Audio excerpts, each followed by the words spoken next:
علیکم ورحمۃ اللہ تعالی وبرکاتہ۔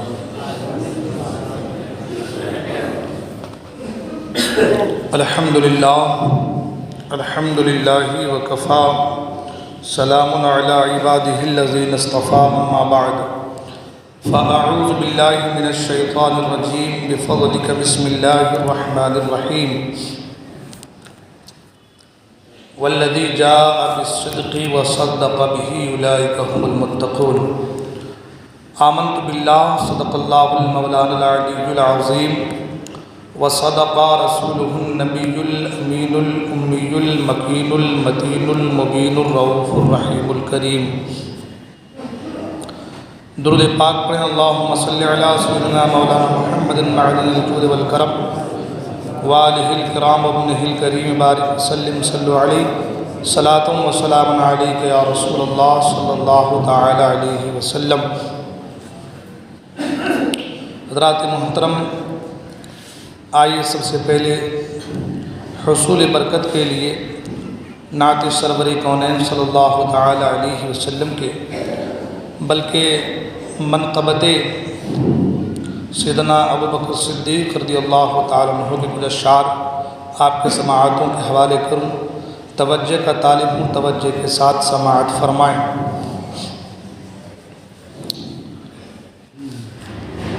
بیان ہو کس زبان سے مرتبہ صدیق اکبر کا، بیان ہو کس زبان سے مرتبہ صدیق اکبر کا، ہے یار غار محبوب خدا صدیق اکبر کا، ہے یار غار محبوب خدا صدیق اکبر کا۔ رسل اور انبیاء کے بعد جو افضل ہو عالم سے، رسل اور انبیاء کے بعد جو افضل ہو عالم سے، یہ عالم میں ہے کس کا مرتبہ صدیق اکبر کا، یہ عالم میں ہے کس کا مرتبہ صدیق اکبر کا۔ اور گدا صدیق اکبر کا خدا سے فضل پاتا ہے، گدا صدیق اکبر کا خدا سے فضل پاتا ہے، خدا کے فضل سے میں ہوں گدا صدیق اکبر کا، خدا کے فضل سے میں ہوں گدا صدیق اکبر کا۔ اور نبی کا اور خدا کا مدح دو صدیق اکبر ہے، نبی کا اور خدا کا مدح دو صدیق اکبر ہے، نبی صدیق اکبر کا خدا صدیق اکبر کا، نبی صدیق اکبر کا خدا صدیق اکبر کا۔ اور ہوئے فاروق عثمان و علی جب داخل بیعت، ہوئے فاروق عثمان و علی جب داخل بیعت، بنا فخر سلسلہ صدیق اکبر کا، بنا فخر سلسلہ صدیق اکبر کا، اور علی ہے اس کے دشمن اور وہ دشمن علی کا ہے، علی ہے اس کے دشمن اور وہ دشمن علی کا ہے، جو دشمن عقل کا دشمن ہوا صدیق اکبر کا، جو دشمن عقل کا دشمن ہوا صدیق اکبر کا۔ اور مقطع کا شعر مقصد، لٹایا راہ حق میں گھر کئی بار اس محبت سے، لٹایا راہ حق میں گھر کئی بار اس محبت سے، کہ لٹ لٹ کر حسن گھر بن گیا صدیق اکبر کا، کہ لٹ لٹ کر حسن گھر بن گیا صدیق اکبر کا، ہے یار غار محبوب خدا صدیق اکبر کا۔ درود پاک میں اللہم صلی علی سیدنا مولانا محمد معدن الجود والکرم والہ الکرام وابنہ الکریم بارک وسلم صلو علیہ صلاۃ و سلام علیک یا رسول اللہ صلی اللہ تعالی علیہ وسلم۔ حضرات محترم، جیسا کہ آپ سے حضرات معلوم ہوگا کہ اس مہینے کی 22 تاریخ کو یار غار رسول، خلیفۃ الرسول، امیر المومنین حضرت مولا صدیق اکبر رضی اللہ تعالیٰ عنہ کا وہ پاک دن ہے، اور ہمارا فریضہ بنتا ہے کہ ہم ان کے حوالے سے کچھ باتیں کریں، ان کی بارگاہ میں بطور خراج عقیدت، تاکہ چند جملے ہمارے اگر قبول ہو گئے، اس نیت کے ساتھ کہ چند جملے اگر ہمارے قبول ہو گئے تو پھر انشاءاللہ ہمارا بیڑا پار ہے۔ حضرت ابوبکر صدیق رضی اللہ عنہ کے حوالے سے میں کئی بار گفتگو کر چکا ہوں، اور آپ لوگ کئی بار علماء کرام سے بیانات وغیرہ سنتے آ رہے ہیں، سن رہے ہیں اور سنیں گے انشاءاللہ۔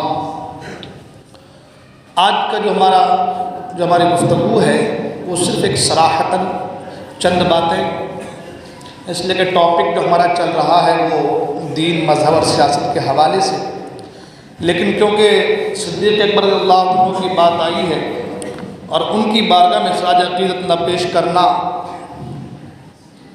یہ سنیوں کا کام تو نہیں ہو سکتا، اس لیے کہ جو رافضیوں کا طریقہ رہا ہے، جو طریقہ ہے، اس میں ہم کاربند نہیں، اور ان کا منہ توڑ جواب دینا اہل سنت والجماعت کو آتا ہے، الحمدللہ ہمارے علماء کرام دے رہے ہیں، چاہے جائے کہ وہ غلط ہے، لیکن آپ لوگ بخوبی جانتے ہیں کہ جو غلط رہتا ہے اس کو صفائی دینی نہیں پڑتی، صفائی اکثر وہی دیتا ہے جو حق پر ہوتا ہے، کیونکہ جو حق پر ہوتا ہے اسے اپنی عزت کا احساس ہوتا ہے، لیکن جو غلط پر ہے اسے اپنی عزت کا احساس نہیں ہوتا۔ جو پہلے ہی ذلیل ہو اسے اور کیا ذلیل ہونا ہے، جو عزت دار ہو اسے اپنی عزت کے جانے کا خطرہ، ڈر اور احساس ہوتا ہے۔ اب یہ چند ساعتوں میں، چند لمحوں میں ان کا مدلل جواب دیا بھی نہیں جا سکتا۔ بس فضائل صدیق اکبر کے حوالے سے 2-4 باتیں آپ جو ہے اپنے اذہان میں اتارنے کی کوشش کریں۔ اللہ تبارک و تعالیٰ قرآن مجید میں ارشاد فرماتا ہے، جس آیت مبارکہ کو میں نے سرمایہ سخن بنایا ہے، اللہ فرماتا ہے والذی جاء بالصدق وصدق بہ اولئک هم المتقون، وہ جو سچ لے کر کے آئے، وہ جو سچ لے کر کے آئے اور وہ جنہوں نے اس سچ کی تصدیق کی، اولئک هم المتقون، یہی لوگ پرہیزگار لوگ ہیں، نیک لوگ ہیں، تقوی شعار ہیں۔ حضرت مولا کائنات مولا علی مشکل کشا کرم اللہ الکریم فرماتے ہیں کہ اس آیت مبارکہ کے تحت والذی جاء بالصدق، اس سے مراد آقا کریم صلی اللہ تعالی وسلم کی ذات ہے، اس لیے کہ سچ سرکار لے کر کے آئے، سچ کی دعوت دینے کے لیے آئے، سچائی والا، سچ والا راستہ بتانے کے لیے آئے، ایمانداری والا راستہ لے کر کے آئے، لوگوں کو ایمان کی، سچ کی راہ میں چلانے والا بن کر کے آئے۔ تو قرآن نے کہا والذی جاء بالصدق، وہ جو سچائی لے کر کے آیا، وہ جو سچائی لے کر کے آیا، حضرت علی فرماتے کہ اس سے مراد، اس ٹکڑے سے قرآن مجید کی آیت مبارکہ کے اس حصے سے مراد آقا کریم صلی اللہ تعالی علیہ وسلم کی ذات ہے۔ وصدق بہ، اور وہ جنہوں نے اس سچ کی تصدیق کی، وہ جو سچائی لے کر کے آقا کریم آئے، سچ لے کر کے آئے، تو اس سچائی کی جنہوں نے سب سے پہلے تصدیق کی وہ ابوبکر صدیق کی ذات ہے۔ سبحان اللہ۔ وہ کن کی ذات ہے؟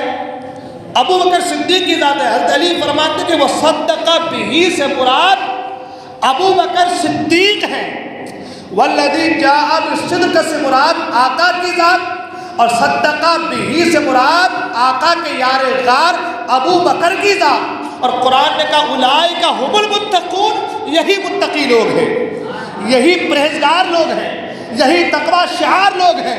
اب آپ مجھے بتائیں، متقی آدمی کوئی ایسے نہیں بن جاتا، 2 وقت کی نماز پڑھ کے ٹوپی داڑھی لگا کر کے کوئی متقی نہیں بن جاتا۔ متقی بننا اتنا آسان کام نہیں ہے بھائی، متقی بننا ناکو چنے چبانے کے برابر ہے۔ آج کوئی 5 وقت کی نماز پڑھ لے، روزہ رکھ لے، عبادتیں کر لے، نیک اعمال کر لے، ہم کہتے ہیں بھائی بڑا اچھا انسان ہے، متقی انسان ہے۔ وہ ہماری نظر میں متقی ہے، مگر اللہ جسے متقی کہے، اللہ جسے متقی کہے، اللہ جسے پرہیزگار کہے۔ جانتے ہیں آج ہر چیز میں کمپٹیشن ہے، ایک دکان آپ ڈالیں تو دوسرا اس کے بازو میں دکان ڈلا ہوا ہے، یا پھر دوسرا کوئی ڈالنے کو تیار ہے۔ آپ کسی بھی کاروبار میں گھس جائیں تو آپ کے اپوزٹ میں کوئی نہ کوئی ہے۔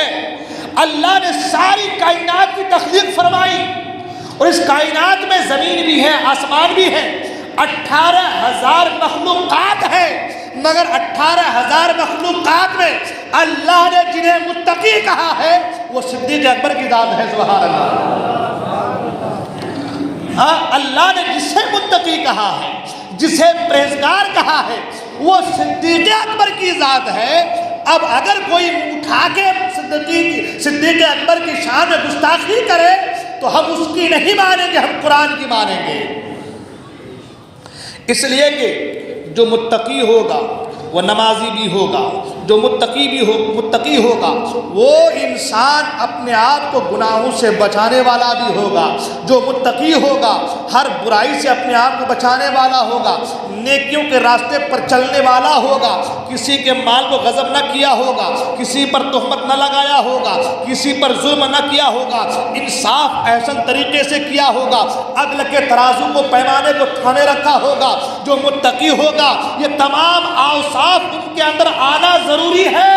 اس لیے کہ حدیث میں آقا فرماتے ہیں اپنے صحابہ سے، اے میرے صحابیوں، اگر تم نماز پڑھتے پڑھتے تمہاری پیٹھ میں کبڑی نکل آئے، تمہاری پیٹھ جو ہے پھول جائے، اٹھ کے کوہار کی طرح ہو جائے، تمہاری پیٹھ ٹیڑھی ہو جائے، اگر اس قدر بھی نماز پڑھتے پڑھتے تمہاری پیٹھ ٹیڑھی ہو جائے، پھر بھی تم تقویٰ کی دولت کو نہیں پا سکتے، اس لیے کہ تقویٰ کی دولت کو پانا اتنا آسان نہیں ہے۔ پھر اب تقویٰ ہے کس چیز کا نام؟ تقویٰ ملے کیسے؟ اللہ اکبر! تقویٰ صرف اپنے آپ کو نیکیوں کے راستے پر لگانے کا نام بھی نہیں ہے، تقویٰ صرف نماز پڑھ لینے کا نام بھی نہیں ہے، تقویٰ صرف جو ہے حج کر لینے کا نام بھی نہیں ہے، تقویٰ صرف روزہ رکھ لینے کا نام بھی نہیں ہے۔ ہاں، یہ ساری چیزیں ان کے جز ہیں، ان کے حصے ہیں، ان کے طور طریقے ہیں کہ ان طریقوں کے ذریعے سے، ان عبادات کے ذریعے سے بندے کو تقویٰ کی دولت حاصل ہوتی ہے۔ مگر صرف نماز پڑھنے والا متقی نہیں کہلایا جائے گا، حج کرنے والا صرف متقی نہیں کہلایا جائے گا، روزہ رکھ لینے والا صرف متقی نہیں روزہ رکھنے والے کو صرف متقی نہیں کہا جائے گا، قرآن کی تلاوت صرف کرنے لینے والے کو متقی نہیں کہا جائے گا، متقی صرف نیک راستے پر چلنے والے کو نہیں کہا جائے گا، متقی کہا کسے جائے گا؟ اس لیے کہ ممکن ہے ایک آدمی نماز پڑھے، نماز پڑھنے کے بعد مسجد سے باہر جائے تو جھوٹ بولے، ممکن ہے ایک آدمی حج کر کے آئے، حج کر کے آنے کا گناہ کبیرہ میں یا گناہوں میں وہ آدمی جو ہے گناہوں سے اپنے آپ کو منسلک کر لے، گناہوں میں ڈوب جائے، یہ ممکن ہے، یہ ہو سکتا ہے۔ ایک آدمی روزہ رکھے، روزہ رکھ لینے کے بعد پھر جو ہے آدمی گناہوں میں جو ہے ملوث ہو جائے، یہ ہو سکتا ہے۔ ایک آدمی نیکیوں کے راستے پر چلے، بعد میں پھر وہ برائیوں کے راستے پر چلے، یہ ممکن ہے، یہ ہو سکتا ہے۔ تو جو نمازی ہو اور بعد میں جھوٹ بولے وہ متقی نہیں کہلائے گا، جو روزہ رکھے اور بعد میں حرام کام کرے اسے متقی نہیں کہیں گے، جو نیکیوں کے راستے پر چلے مگر گناہوں کی طرف بھی بڑھے اسے متقی نہیں کہا جائے گا۔ متقی کسے کہتے ہیں؟ تو فرمایا گیا متقی وہ ہے اگر ہزاروں کے بیچ میں رہے تو بھی خدا کا خوف سینے میں رہے، اور تنہا رہے کوئی دیکھنے والا نہ ہو تو بھی اس کے سینے میں خدا کا خوف رہے، وہ انسان متقی اور تقویٰ شعار کہلائے گا۔ ہمارا تو حال کچھ اور ہے، ہم جو آج کہتے ہیں نا بھائی، آدمی آج حال یہ کہ سب کے سامنے اچھا رہتا ہے، اچھے لباس، اچھے کپڑے، اچھے طور طریقے، اتنا صوفی دکھتا ہے کہ آدمی سوچتا ہے باپ بڑا نیک انسان ہے، متقی انسان ہے، بڑا پاورفل انسان، دیکھے تو صحیح ان کے انداز، کسی نے اس کے کپڑے پر جو ہے داغ لگا دیا تو کچھ نہیں بولا، کسی کے پاؤں اس کے پاؤں ہاتھ سے اس کے بدن سے لگ گئے مگر کچھ نہیں بولا، مگر اسی انسان کو تنہائی میں دیکھے آپ۔ اس لیے سرکار نے فرمایا تم میں بہترین انسان وہ ہے جس کے تعلق سے اس گھر والے کہتے کہ یہ بہتر ہے، اس لیے کہ اس کے ظاہر و باطن کو گھر والا دیکھ پاتا ہے۔ تو ممکن ہے کہ ایک آدمی ہزاروں کے بیچ میں، سینکڑوں کے بیچ میں اچھا رہے لیکن تنہائی میں اس سے گناہ ہو جائے، اسے متقی نہیں کہا جائے گا۔ متقی اصل میں اسے کہا جائے گا، متقی اصل میں کہتے اسے ہے کہ اگر وہ ہزاروں کے بیچ میں ہے تو بھی اپنے آپ کو گناہوں سے بچا رہا ہے، تنہا ہے، کوئی نہیں دیکھ رہا ہے مگر دل میں خیال ہے کوئی دیکھے نہ دیکھے میرا خدا مجھے دیکھ رہا ہے، کوئی مجھے گناہ کرتے دیکھے نہ دیکھے میرا خدا مجھے دیکھ رہا ہے۔ اگر اس خوف سے وہ اپنے آپ گناہوں سے بچا رہا ہے وہ انسان متقی انسان ہے، وہ انسان پرہیزگار انسان ہے۔ اب آئیے قرآن مجید کی اس آیت مبارکہ پر غور کرتے اللہ اکبر۔ قرآن مجید میں اللہ نے فرمایا والذی جاء بالصدق وصدق به اولئک هم المتقون، وہ جو سچ لے کر کے آیا اور وہ جنہوں نے سچ کی تصدیق فرمائی وہ متقی لوگ ہیں، وہ پرہیزگار لوگ ہیں۔ صدیق اکبر کو متقی عام انسان نہیں کہہ رہا ہے، صدیق اکبر کو متقی جو ہے کوئی عام انسان نہیں کہہ رہا ہے، صدیق اکبر کو متقی کوئی عالم، کوئی محدث، کوئی مفتی نہیں کہہ رہا ہے، بلکہ صدیق اکبر کو متقی وہ کہہ رہا ہے جس نے ساری کائنات کی تخلیق فرمائی ہے۔ اللہ اکبر! صدیق اکبر کو اتنا بڑا ٹائٹل اللہ کی طرف سے مل رہا ہے، اب جب خدا اسے صدیق اکبر کو متقی کہہ رہا ہے، اور کوئی آج کا دو ٹانگ کا انسان اگر صدیق اکبر کو گناہگار جو ہے، صدیق اکبر کو خائب و خاسر کہے، کوئی آج کا انسان اگر صدیق اکبر کی شان میں گستاخیاں کرے، تو ہم یہ کہیں گے کہ جو گستاخیاں کر رہا ہے وہ عداوت کے بنا پر کر رہا ہے، جو گستاخیاں کر رہا ہے وہ بغض کے بنا پر کر رہا ہے، اور جو صدیق اکبر سے بغض رکھے، صدیق اکبر سے جو ہے بغض رکھے، تو انشاءاللہ الرحمن، بلکہ یہ اس لیے جملہ کہہ رہا ہوں انشاءاللہ الرحمن، اس لیے کہہ رہا ہوں کہ میرے آقا کا فرمان بھی ہے اور قرآن مجید کی آیت مبارکہ بھی ہے صدیق اکبر کے حوالے سے، اس لیے کہ صحابی کا لفظ جو ہے سوائے صدیق اکبر کے اور کسی کے نازل نہ ہوا۔ اللہ اکبر! قرآن نے کہا اذ یقولون صاحبہ، یہ جو صحابی کا ٹائٹل دیا ہے صحابہ میں قرآن مجید نے، وہ صرف صدیق اکبر کی ذات ہے۔ اب علماء فرماتے ہیں جو صدیق اکبر کو صحابی نہ مارے، علماء فرماتے ہیں کہ وہ دائرہ اسلام سے خارج ہے۔ اب اگر کوئی بغض رکھ رہا ہے صدیق اکبر سے، اب اگر کوئی جو ہے صدیق اکبر کی شان میں تبرہ بازیاں کر رہا ہے، پھر وہ جہنمی ہے، جہنم کا ٹھکانہ، جہنم اس کا ٹھکانہ ہے۔ اس لیے میں ان سے کہنا چاہتا ہوں جو لوگ صدیق اکبر کی شان میں گستاخیاں کرتے ہیں، میرے بھائی تم نے قرآن کو صحیح سے نہیں پڑھا، احادیث مبارکہ کا صحیح تلاوت نہیں کی تم نے۔ اللہ اکبر! آقا فرماتے ہیں کہ صدیق اکبر کی محبت اور صدیق اکبر کا شکر ادا کرنا ہر امت پر واجب ہے، میری امت کے ہر فرد پر واجب ہے، یعنی صدیق اکبر کا شکریہ ادا کرنا، صدیق اکبر سے محبت کرنا۔ آقا فرماتے ہیں میری امت پر واجب ہے، جس صدیق سے محبت کرنا واجب ہو، جس کا شکریہ ادا کرنا واجب ہو، اگر کوئی اس پر بہتان ڈال رہا ہے، کوئی تہمتیں لگا رہا ہے، کوئی جو ہے بغض رکھ رہا ہے، تو بتاؤ کہ وہ نبی کا کیسا امتی ہوگا، وہ نبی کا کیسا فالوورز ہوگا۔ اگر آپ نبی کے سچے عاشق ہیں، نبی کے سچے فالوور ہیں، نبی کے سچے ماننے والے ہیں، تو آپ کا شیوا یہ ہونا چاہیے کہ آپ صدیق اکبر سے محبت کریں اور صدیق اکبر کا شکریہ ادا کریں۔ آقا فرماتے ہیں کہ میں نے سب کے احسانوں کا بدلہ دنیا میں دے دیا، سب کے احسانوں کا بدلہ دنیا میں دے دیا بجز صدیق اکبر کے۔ یہ جملے میں اس لیے کہہ رہا ہوں کہ آج جو ہے نا معاشرے میں ہمارے ایسے لوگ پیدا ہو گئے ہیں، ایسے لوگ پیدا ہو گئے رافضی لوگ، وہ بس علی علی علی علی کرتے ہیں اور صحابہ گالیاں دیتے ہیں۔ ہاں، حضرت علی خود فرماتے ہیں، اللہ اکبر، حضرت علی رضی اللہ عنہ خود فرماتے ہیں کہ تمام انبیاء کے بعد انسانوں میں، سب لوگوں میں اگر سب سے بڑھ کر بہتر کسی کا مرتبہ ہے تو وہ صدیق اکبر کی ذات ہے۔ آج لوگ جانے کیا کیا خواب دیکھتے، کیا کیا باتیں کرتے رہتے۔ حضرت علی سے کسی نے پوچھا کہ علی یہ بتائیں کہ انبیاء کے بعد مرتبہ کس کا ہے؟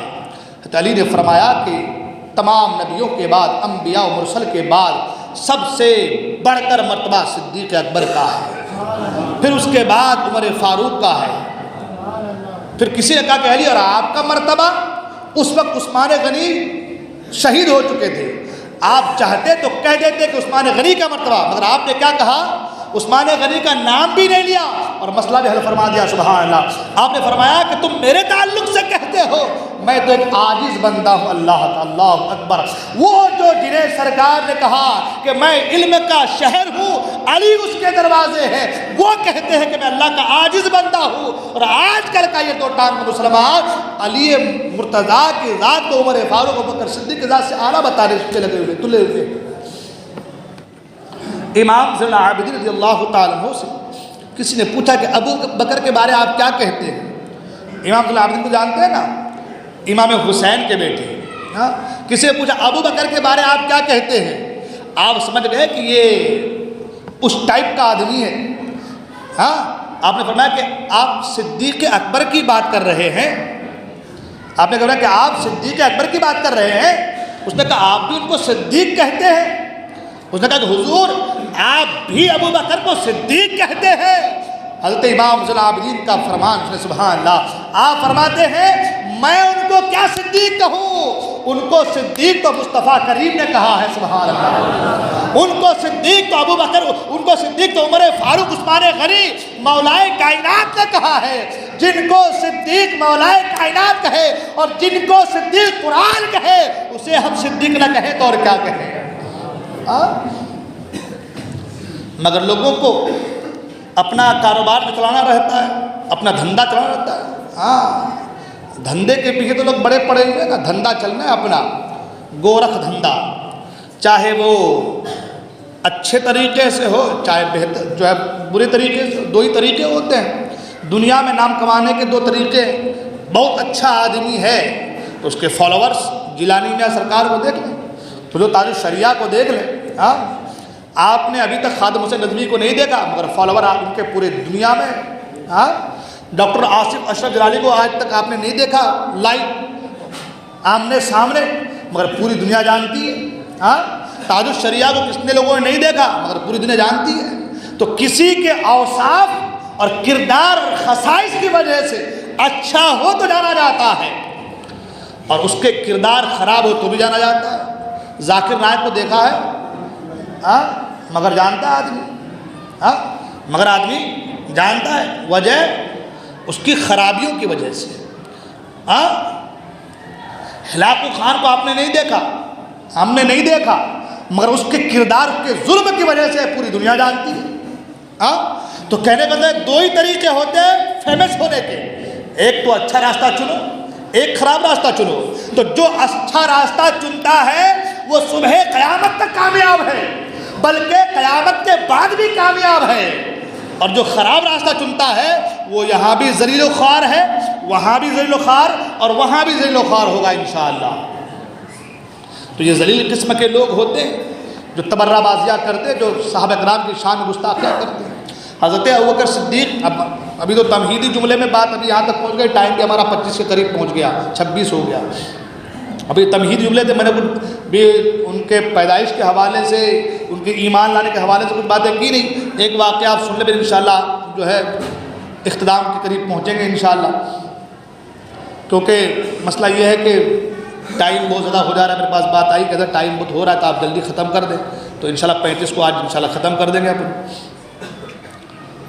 یہ بھی بڑا مسئلہ ہے، اللہ رحم کرے. خیر تو میں عرض کر رہا تھا کہ اس میں بھی بہت ساری باتیں رہتی ہیں. کوئی سننا چاہتا ہے، کوئی گھومنا چاہتا ہے. کہتے ہیں خوش نصیب گھومنے گیا، اب خوش نصیب چومنے گیا، بد نصیب گھومنے گیا، ہے نا. خوش نصیب چومنے گیا، بد نصیب گھومنے گیا، گھوم کے وہ خار ہو گیا اور چوم کے وہ جنت کا حقدار ہو گیا. ایسے کوئی وہ شعر ہے نا. تو خیر بات آئی گئی. میں عرض کر رہا تھا کہ ابو بکر صدیق رضی اللہ تعالیٰ عنہ، اللہ اکبر، افضل الخلق بعد الرسل. افضل الخلق، اتنے افضل اتنے افضل اتنے افضل کہ سرکار کی طبیعت جب علیل ہو گئی تو نماز پڑھانے کے لیے سرکار نے کہا کہ ابو بکر سے کہو کہ میرے مصلی پہ کھڑے ہو کے نماز پڑھائے. ہے نا. عمر بھی تھے، عثمان بھی تھے، علی بھی تھے، ابو عبیدہ بن جراح جیسے سپہ سالار بھی تھے، خالد بن ولید جیسے سپہ سالار بھی تھے، عبد الرحمن عوف جیسے بڑے صحابی، جیسے صحابی بھی تھے. وقت کے بڑے بڑے صحابہ موجود ہیں اور سرکار کن سے کہہ رہے ہیں؟ جو حلیم الطبع ہے، جو نرم دل والے انسان ہیں، جو ضعیف ہے، کمزور ہے، نرم دل انسان ہے. سرکار ان سے کہہ رہے ہیں کہ جاؤ ابو بکر سے کہو کہ میرے مصلی پہ کھڑے ہو کے نماز پڑھائے. کہتے عائشہ صدیقہ کہتی اب یا رسول اللہ صلی اللہ علیہ وسلم میرے ابا جان بہت نرم دل ہیں وہ آپ کے مصلی پہ کھڑے ہو کے نماز نہیں پڑھا پائیں گے. ہاں اس لیے کہ مصلی پہ کھڑے ہونا بھی آسان کام نہیں ہے. ہاں نا, ٹوکا ٹوکی بھی بہت ہوتی ہے نا بھائی. ہاں آپ کیا بولتے کاڑی بہت ہوتی ہے نا. تو حضرت عائشہ کہ یا رسول اللہ صلی اللہ علیہ وسلم ہمارے ابا بڑے نرم دل ہیں, وہ کھڑے نہیں ہو پائیں گے آپ کے مصلی پہ. سرکار نے کہا جاؤ ابو بکر سے کہو کہ میرے مصلی پہ کھڑے ہو کے نماز پڑھائیں. پھر حضرت عائشہ کہ یا رسول اللہ وہ کھڑے نہیں ہو پائیں گے, نرم دل ہے. سرکار تم جلال کے عالم میں کہا جاؤ ابو بکر سے کہو کہ میرے مصلی پہ کھڑے ہو کے نماز پڑھائے. جب جلال مصطفیٰ کریم آئے تو ابو بکر صدیق سرکار کے مصلی پہ کھڑے ہو کے نماز پڑھائے. اور ایک دو نے کئی دنوں تک ایک روایت میں کہ 17 نمازیں حضرت ابو بکر صدیق نے سرکار کے مصلی پہ کھڑے ہو کے پڑھائی. سبحان اللہ. ان 17 نمازوں میں کبھی سرکار یہ نہیں کہا کہ علی کو بھی کھڑا کر دو نماز پڑھائے. ہاں وہ علی جن کو مسائل کا سب سے زیادہ علم تھا. ہاں وہ علی جن کو مسائل کا سب سے زیادہ علم تھا, بلکہ ابو بکر و عمر عثمان حضرت علی سے مسئلہ پوچھتے تھے. ایک روایت میں یہاں تک حضرت عمر کہتے کہ اگر علی نہ ہوتے تو عمر ہلاک ہو جاتا. ہاں مسئلے ہی کے بنا پر اتنے مسئلے جن کو معلوم ہے. اب آپ مجھے بتائیں امامت کے شرائط میں یہ بھی آتی ہے کہ مسائل کا جاننے والا ہو. ہاں تو مسائل کا جو سب سے جاننے والا تھا وہ علی تھا. ہاں وہ علی تھے, مگر سرکار نے علی سے نہیں کہا کہ تم میرے مصلی میں کھڑے ہو کر نماز پڑھاؤ. کہا کن سے؟ ابو بکر سے. بتانا یہ تھا کہ میرے بعد اگر کوئی تمام عام مسلمانوں میں کوئی بڑھ کر بہتر ہے تو وہ ابو بکر کی ذات ہے. سبحان اللہ. یہ درس تو مصطفیٰ کریم نے بہت پہلے دے دیا ہے. تمہارے آج کے ڈگڈگی بجانے سے کچھ نہیں ہوگا, تمہارے آج کے تبرہ بازیاں کرنے سے کچھ نہیں ہوگا. اچھا اس میں بھی کچھ لوگ ایسے ہوتے ہیں نام کے سید ہوتے ہیں, کام ان کے دیکھے جہلاؤں جیسے, کام دیکھے ان کے جہلاؤں جیسے. نہ نماز نہ روزہ نہ حج نہ زکوٰۃ, کوئی مطلب نہیں. وہ نماز بھی اپنے الگ الگ انداز میں الگ الگ طریقے سے پڑھتے اور سوچتے کہ ہم کامیاب ہیں. ہاں ید اللہ علی الجماعہ, اللہ کا ہاتھ جماعت پر, دست قدرت جسے کہہ لیں وہ جماعت پر ہے. ہاں جماعت سے نماز پڑھنا اس میں زیادہ ثواب ہے, 27 گنا زیادہ ثواب ہے. ہاں جماعت کو اللہ پسند فرماتا ہے. ہاں مگر کچھ جولا لوگ ہیں اپنے اپنی نماز پڑھ لے, وہ سوچتے ہیں بھائی ہم بڑے ہیں, ہم سے بہتر مسئلہ جاننے والا اور کوئی ہے نہیں, تو ہمارے مسائل ہم جانتے ہیں, ان کی نماز تو ہوتی نہیں ہے. یہ جو کہا کہ ہمارے مسائل ہم جانتے ہیں ان کی جو نہیں ہوتی, اسی وقت گیا وہ ٹرانسفر ہو گیا. اسی وقت ٹرانسفر ایسا ہوا کہ گمراہی کا راستہ اس نے چن لیا. ہاں یہ اسلام جو ہے نا یہ بالکل توسط والا متوسط والا دین ہے, نہ زیادہ بڑھانے والا نہ زیادہ, جس کی جو حد ہے, جس کا جو درجہ ہے, جو منزل ہے, جس کا جو مقام ہے, اس کو اسی مقام اسی مرتبے پہ رکھا جائے. تو میں عرض کر رہا تھا کہ آج ایسے لوگ پیدا ہو گئے جو بس وہ یوٹیوب میں سن لیتے ہیں کسی رافضی کی کسی شیعہ کی بولی سن لیتے ہیں, اس کو بولنا چالو کر دے رہے ہو, بھائی دیکھو اس نے ایسا کیا, اس نے ایسا کیا, اس نے فلاں نے ایسا کیا. بابا فلاں فلاں کی مت سن, پہلے کتابوں کا مطالعہ کر, عقل کو دوڑا. سب سے زیادہ مسئلہ جاننے والا علی, مگر سرکار نے علی سے نہیں کہا کہ تم مصلی پہ کھڑے ہو کے نماز پڑھاؤ. ابو بکر صدیق سے کہا. سبحان اللہ. افضلیت صدیق اکبر یہی ثابت ہو رہی ہے. سبحان اللہ. اور پھر سرکار نے کیا فرمایا, میں نے سب کے احسان کا بدلہ دے دیا بجز صدیق اکبر کے. صرف اس کے صدیق اکبر کے. کیا سرکار صدیق اکبر کا بدلہ نہیں دے سکتے تھے؟ ہاں سوچنے والی بات تو یہ ہے نا, سرکار صدیق اکبر بدلہ نہیں دے سکتے تھے. ارے جن کے ہاتھ میں کائنات کے خزانے کی کنجی اللہ نے رکھ دی ہے, خالق کل نے آپ کو مالک کل بنا دیا, دونوں جہاں ہیں ان کے قبضہ و اختیار میں. تو جو خالق نے آپ کو مالک کل بنا دیا ہے, سرکار فرماتے ہیں میں تو مالک ہی کہوں گا کہ ہو مالک کے حبیب, یعنی محبوب و محب میں نہیں میرا تیرا. تو جب آپ کو مالک کے کل بنا دیا گیا ہے تو ابو بکر کے کیا احسان تھے کہ آپ نے بدلہ نہیں دے پایا؟ سوال تو یہ ہے نا, کل کو کوئی سوال یہ بھی تو کر سکتا ہے کہ سرکار کے پاس اتنا بھی نہیں تھا کہ ابو بکر کے احسان کا بدلہ دے دے.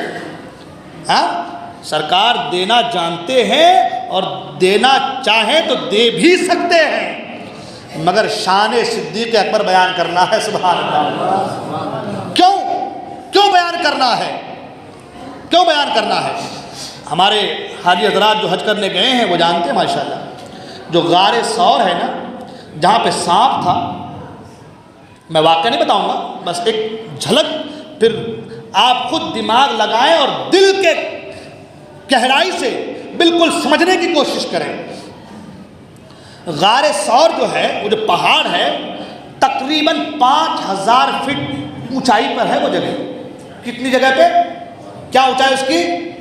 5000 فٹ. کتنا ہوگا 5000 فٹ یہاں سے؟ کم سے کم کھرنی پورا, اور زیادہ؟ ہاں اور زیادہ ہوگا, کھرنی پورا ہی مان لیتے ہم. یہ اونچی پہاڑ ہے, ایسے نہیں ہے, ایسے ہے. کیسے ہے؟ آج ہمارے گھروں میں زینہ بنا دیا ہے تو دوسری منزل میں ہانپنا شروع کر دیتے ہیں. ہاں غلط بول رہا ہوں کیا؟ دوسری منزل پہ جائے تو آدمی کیا کر ہانپنا شروع کر دیا. صدیق اکبر نے اتنی اونچی پہاڑ پر سرکار کو اپنے کاندھے میں بٹھا کر کے پنجوں کے بل لے کر کے گئے ہیں. سبحان اللہ. میں اگر غلط بول آپ حاجی حضرات سے پوچھ لیں, آپ کو معلوم چلے گا. ہاں پوچھ لیں. اور نہ زینہ بنا ہے, اور ایسا نوکیلے پتھر اس پہ, اللہ اکبر, کہ ایسے پکڑ کے آدمی اکیلے چلے نا تو گرنے کا اندیشہ ہے. جاتے بھی نہیں آپ وہاں, تو جو ہے لے کے جاتے, اوپر نہیں لے کے جاتے. نہیں بابا, نیچے سے دیکھ لو, زیارت کر لو, یہیں دعا کر لو, اوپر جانے کی سکت. ہاں اتنے نوکیلے پتھر, نہ راستہ بنا, کچھ بھی نہیں. آج کا یہ حال ہے, 1400 سال پہلے کی بات کر رہا ہوں میں. اس وقت کا کیا حال تھا, اور اس وقت صدیق اکبر اپنے کاندھے پر بٹھا کر, جہاں اکیلے جانا مشکل تھا, سرکار کاندھے پر بٹھا کر پنجوں کے بل لے کر کے گئے ہیں. سبحان اللہ. پورا پاؤں آپ کا, اللہ, نوکیلے پتھروں کی وجہ سے پاؤں سے خون بہ رہے ہیں, مگر محبت رسول ہے. سبحان اللہ. عشق مصطفیٰ ہے. سبحان اللہ. یہی وجہ ہے کہ حضرت عائشہ صدیقہ نے سرکار سے پوچھا, یا رسول اللہ, یہ جو آسمان میں تارے ہیں اس کے برابر کسی کی نیکیاں ہے؟ سرکار نے کہا ہاں ہے, عمر فاروق کی نیکیاں ہیں. عمر فاروق کی نیکیاں ہیں. عائشہ صدیقہ کہ یا رسول اللہ میرے ابا جان کی نیکیاں؟ تو آقا نے فرمایا کہ عمر کی ساری نیکی ابو بکر کی ایک نیکی کے برابر ہے. اللہ, ابو بکر کی ایک نیکی عمر کی ساری نیکیوں کے برابر ہے.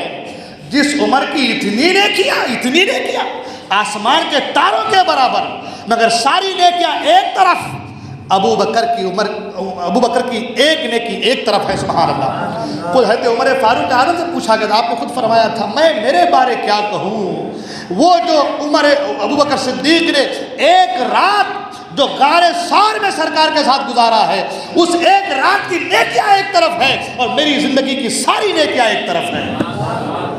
اللہ, وہ ابو بکر صدیق کی ذات. سبحان. وقت کافی ہو چلا ہے, ورنہ میں حضرت ابو بکر صدیق رضی اللہ تعالیٰ عنہ نے کس طریقے سے حکومت کی ہے, اس کے حوالے پر باتیں عرض کرتا. وقت ہوتا ہے انشاءاللہ, پھر کبھی زندگی وفا کی تو کریں گے انشاءاللہ.